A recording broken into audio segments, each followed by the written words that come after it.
welcome to Too Fond of Books. My name is Janelle, and this is the Week 2 reading wrap-up for March Mystery Madness. I can't believe we're almost at the middle of the month already.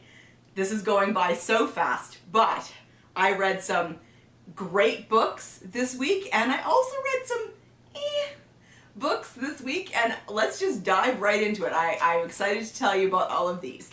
First up, I read Belshazzars Daughter by Barbara Nadel. I heard about this book from Berna at Berna's Bookish Adventures. She read this. It takes place in Istanbul, and so I wanted to check it out. It was written in 1999, I think, and I thought, this is great. It's a mystery set in Turkey, perfect for my Around the World challenge for March Mystery Madness. This is great. So I got this from the library, and it's a police procedural, essentially. A older Jewish man is found dead, and the detectives are Inspector Eichmann, and his sergeant, and I don't remember his sergeant's name. And so it was interesting. There were elements of, was this a hate crime because the man was Jewish? There was a giant swastika painted on the wall in the man's blood. And so there was some interesting elements to the mystery, but at one point, someone was talking to the ballistics expert, and I thought, oh, I know where this story is going. This is ridiculous. And I was right. I don't want to say anything because it's a spoiler, but so yeah, in the end, this one was just okay. I didn't love it. The writing was interesting. Sometimes I really liked the writing, and other times I felt like it was a bit too much. There was a lot of language, there was unnecessary sex, and so it was just this weird combination for me. But I did mark a couple of things that I did really enjoy. So here's the description of the detective, the main detective in, this is a series, what it turns out to be a series. He was the oddest policeman Robert had ever seen, in the flesh at least. Disheveled, red-eyed, reeking of both booze and cigarettes. He was like some sort of crime novel character, a refugee from the 1950s. Thin, almost to the point of emaciation, he shifted constantly in his seat, as if desperately trying to find a position that suited him. Between frequent swigs from a large brandy bottle on the desk, he would clutch his stomach with his left hand, as if trying to massage away a pain. Robert speculated that he must have an ulcer the size of a grapefruit. So you get that detective that is, troubled, an alcoholic, drinks on the job. But what's interesting is on the other side of that, he's happily married. He's got 8 children and another one on the way. Life's not perfect, but he is content in that situation. So why he drinks on the job is a bizarre thing. His father lives with them, and so yeah, I just it's an interesting dichotomy. And then there's the description of his father, who I loved his father. I thought his father was a great character. Timur Eichmann was less a person and more a total experience. Isn't that a great way to describe someone? And then again, it occurred to Suleiman, Suleiman is the sergeant. It occurred to Suleiman that Timur Eichmann did not so much live life as intimidate it. I thought those descriptions of a character were fantastic. So yeah, this was just a so-so read for me. And then I read my pick for the M&M game for the week, which was Birdie and the Tinman by Peter Lovesey. This is the first in a trilogy of books that he wrote with the Prince of Wales as the sleuth. It's set during the reign of Queen Elizabeth, and Albert Edward, Bertie, is the main character. It's told in the first person. I found this pretty funny, although what's interesting is the funniest parts seem to be at the beginning, and then it maybe got a little bit less funny. Birdie is really into horse racing, and his favorite jockey dies at the beginning, and so then he starts to investigate. I did enjoy how he chose to tell this story. It's told in the first person from Birdie's perspective. And yeah, Birdie is hilarious as a narrator. It takes place in 1886. He's hilarious as a narrator, and I marked the beginning because I think this is a fantastic opener. Chapter 1. The Tin Man asked, "Are they coming?" and reached for his revolver. It's pretty good, right? And then we get chapter 2, the start of the narration from the Prince of Wales, Sandringham, 31st December 1886.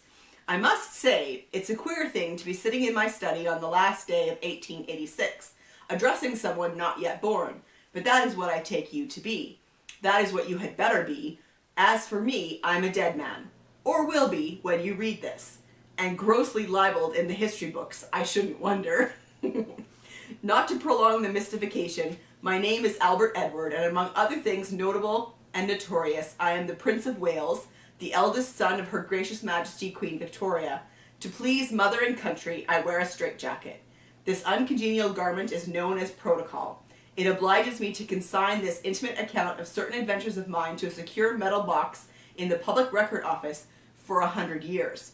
So I can confidently inform you that I am dead, as are all the other poor benighted spirits I shall presently raise. This was a pretty good mystery. I did enjoy Birdie as the narrator. He was pretty funny, and he was a good narrator. I guessed it, though. I guessed the solution. I guessed who the killer was. Here's one more spot that I thought was pretty funny. He says, "And now we shall trip the light fantastic together. Consider yourself invited to the county ball at Sandringham on Friday, 12th November, 1886. Let's rattle the chandeliers with my favorite dance, the Triumph. It's meant to be danced with vigor, you know, and Signor Curti and his instrumentalist will give no mercy until I signal them to stop. In case you were thinking of sitting out, I must warn you that I'm a tyrant in my own ballroom. No one is permitted to shirk." So this was a fun, quick read, Birdie and the Tin Man by Peter Lovesey. Okay, and then my favorite read of March Mystery Madness so far is The Chuckling Fingers by Mabel Seeley. This edition that I have is the Crime Club selection, and it is from 1941, which is when the book was published, so I'm pretty happy with that. This is set in Minnesota, and so there's a couple of things I loved about this. This is set in America, but there's a lot of things true of the Golden Age in England as well. So there is the setting and the cast of characters, which I found very helpful because there was a lot of family relationships that I was trying to keep track of. So that was very, very helpful. And then there was also a bit of a map of the upstairs of the house. I buddy read The Chuckling Fingers with Jess from Dear Reader, This is Jess, and we had such a great time talking about this book and reading it together. It was a great, great buddy reading experience, and I definitely want to read more with Jess. This one is also told in the first person, and it is narrated by Anne, who gets called to come to Fiddler's Fingers. I think that's what it was called. Hang on one second. Yes, Fiddler's Fingers, a remote pine-grown private estate on the north shore of Lake Superior.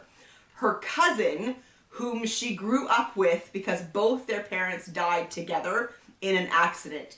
So she's exceptionally close to this cousin. had recently been married. She had been married before and has a small daughter who is almost 3. And she has been recently remarried. And Anne gets called to come because there have been some really bizarre things happening at Fiddler's Fingers. So Anne goes, and she's only been there for maybe a day when there is a death, and then the story goes from there. It was so good. I was trying to figure out who it could be. I had someone that I wanted it to be, but I knew it wasn't going to be them because they were too obvious, right? They were the most despicable person, and so you wanted it to be them, so obviously it's not going to be them. It was so good, and the opening of this was amazing, and it drew me right in, and then I was just compelled to keep reading. Other people may think they'd like to live their lives over, but not me. Not if this last week is going to be in it. Out of what has just happened at Fingers, both Jacqueline and I got something worth keeping. But heaven defend me from ever again having to stand helplessly by while it becomes more and more apparent to almost everyone but me that the person I love most in the world is murderously insane. Heaven forbid that I ever again see a car moving like Frankenstein of its own power and volition, carrying a secret burden into a lake, or that I ever again grasp an arm and feel that rigid marble chill, or that I ever again have to look on while a blood-drenched shirt is ripped away from the terrible red hole a bullet makes in living flesh. I want to keep going because the next paragraph is so good too.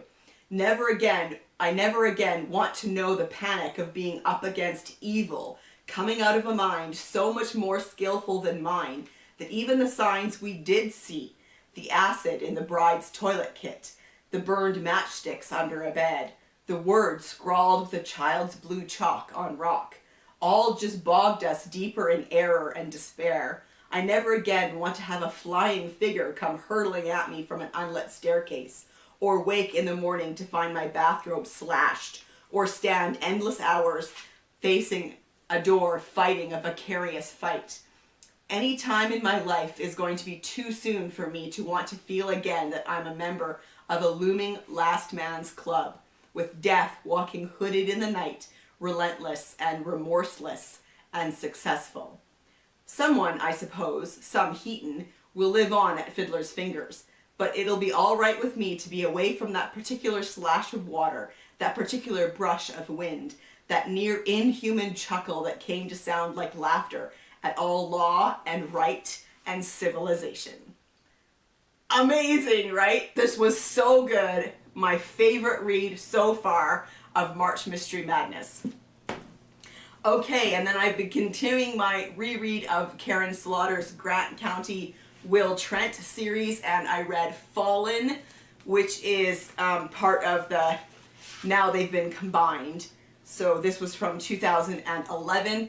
I don't want to say too much. This is a series that you really should read in order, but I will say Will's partner Faith arrives at her mother's house to find a very, very shocking event, and her mother is not there. And that's all I'm going to say. But this was good. Classic Karin Slaughter. Some good character development in this one. We learn a lot more about her mother. And yeah, it was, I find Karin Slaughter's books just really compelling. You know, I have to keep reading to find out what's going to happen.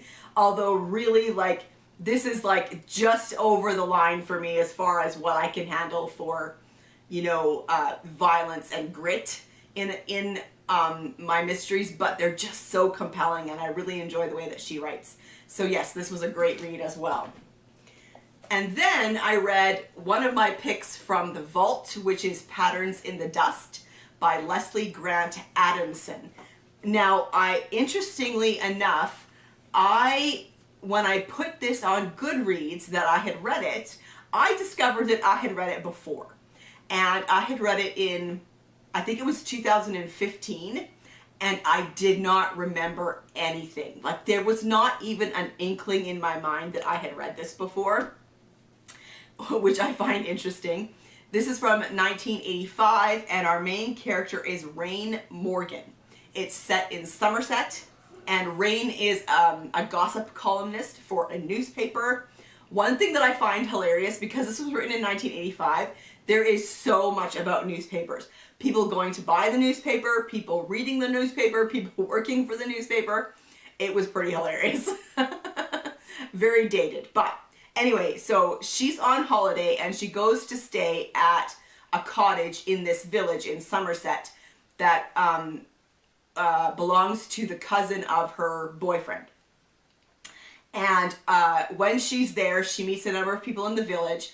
One of them that's there, Robin, is an archaeologist, and he is on a dig at the castle that is near the village. And he discovers a body that is not, you know, hundreds of years old. It is a relatively new body, and that kicks off the events. This one was interesting because it had its moments, but it also was at times really boring, unfortunately.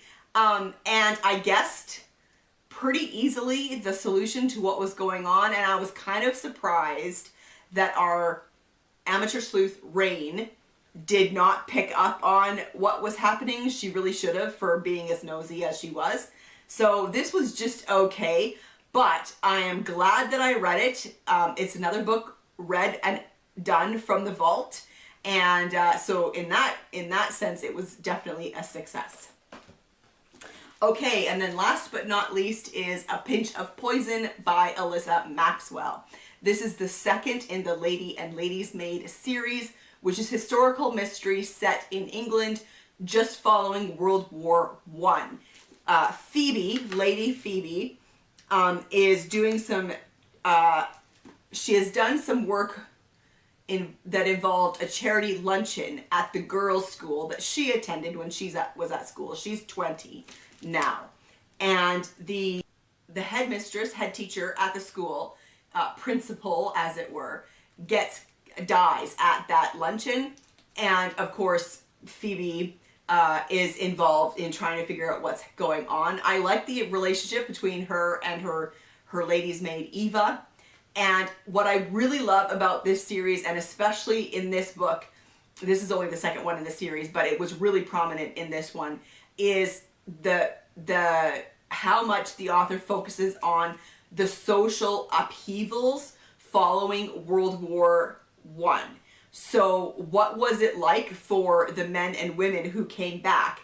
So there was a lot of talk about PTSD, which is not what they called it then, but that's what it is. And admitting that was true for the women who had been over on the front lines as nurses. And that doesn't get talked about enough, I don't think, that these nurses who experienced hell and came back damaged, just like the men did, but that doesn't get talked about. So I love that was in here. And also just the upheavals in the social system of women who had worked during the war and now were expected to go back to what they had been doing before the war, what it was like for these upper class families and how their world is significantly changing as well. I loved all of that about the story. I think these mysteries are really well written. They include just really, really interesting social information about the time, and the mysteries are good as well. I did not figure it out. Although also hilariously, there were moments when I read this when I thought, this seems a little bit familiar. And when I went to put it on Goodreads that I had read this, what do you know? I had read this one before as well. Although this time I did actually remember a bit. Like there were inklings. I didn't remember who the killer was or anything, but certain scenes, I thought, this seems vaguely familiar. Anyway, that's what I've been reading this past week. I had a fantastic reading week. Do you have a favorite yet? A book that you've already read that you think could be the favorite book for March Mystery Madness? If so, I would love to hear about it in the comment section down below, and I will see you for another video soon. Bye.